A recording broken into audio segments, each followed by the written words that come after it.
Hi, I'm Elizabeth Gordon. Today's day 14 of my stretch video challenge. Yesterday I'd got up to where I was adapting really to that challenge of having a new baby but also working full time and commuting to work and being married, all a lot going on in quite a short space of time. What happened next was I moved to a new office, so it wasn't quite such a long commute. But then the news started to come out that perhaps we might be taken over, we might be merging with another firm. So that was quite unsettling, as there were two offices in that city and we weren't sure whether we'd manage to have our jobs open for us. I also became pregnant and was expecting our second baby, which was exciting. But just before we were going away on holiday, I had to go and have my 20-week scan, and sadly they discovered that our baby's heart was no longer beating, and that was such a shock. We never anticipated that would happen, and I then had to have surgery, and just doctors didn't seem to know how to really deal with people in that situation. You'd be put on a ward with other women who'd just had a baby, and because at around 20 weeks, not that many people know about it, you really feel that you can't share what's happened to you. You feel really traumatized and sad.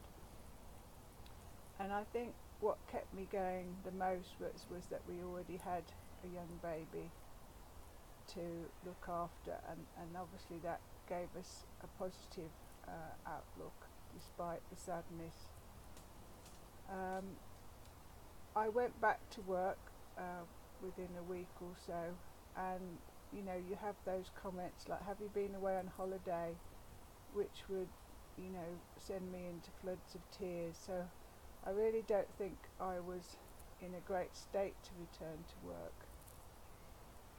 We then managed to go away on holiday a few months later, and that, being apart from my son, because we'd just gone for a short weekend, seemed to trigger me going into a deep depression.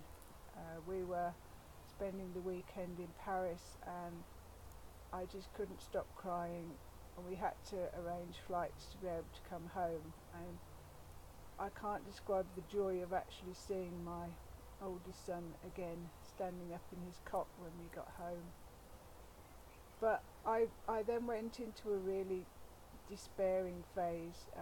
I was diagnosed with postnatal depression, and I was given antidepressants, I think, and just felt sort of spaced out and not with it, that my emotions were all suppressed, and it was enabling me to technically function, but really I felt quite dead inside, and that's really difficult because people don't know how to deal with someone like that.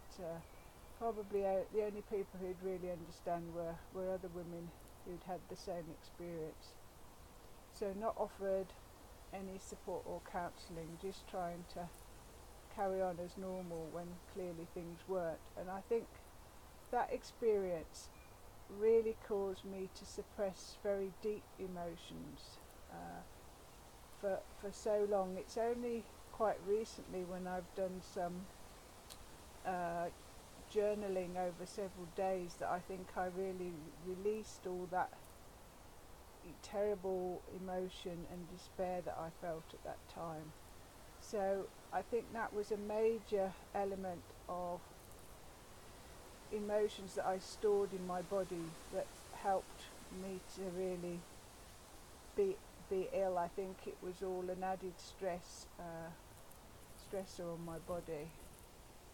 So I'm afraid that's a little sad today, but I'll hopefully go on to something more positive tomorrow.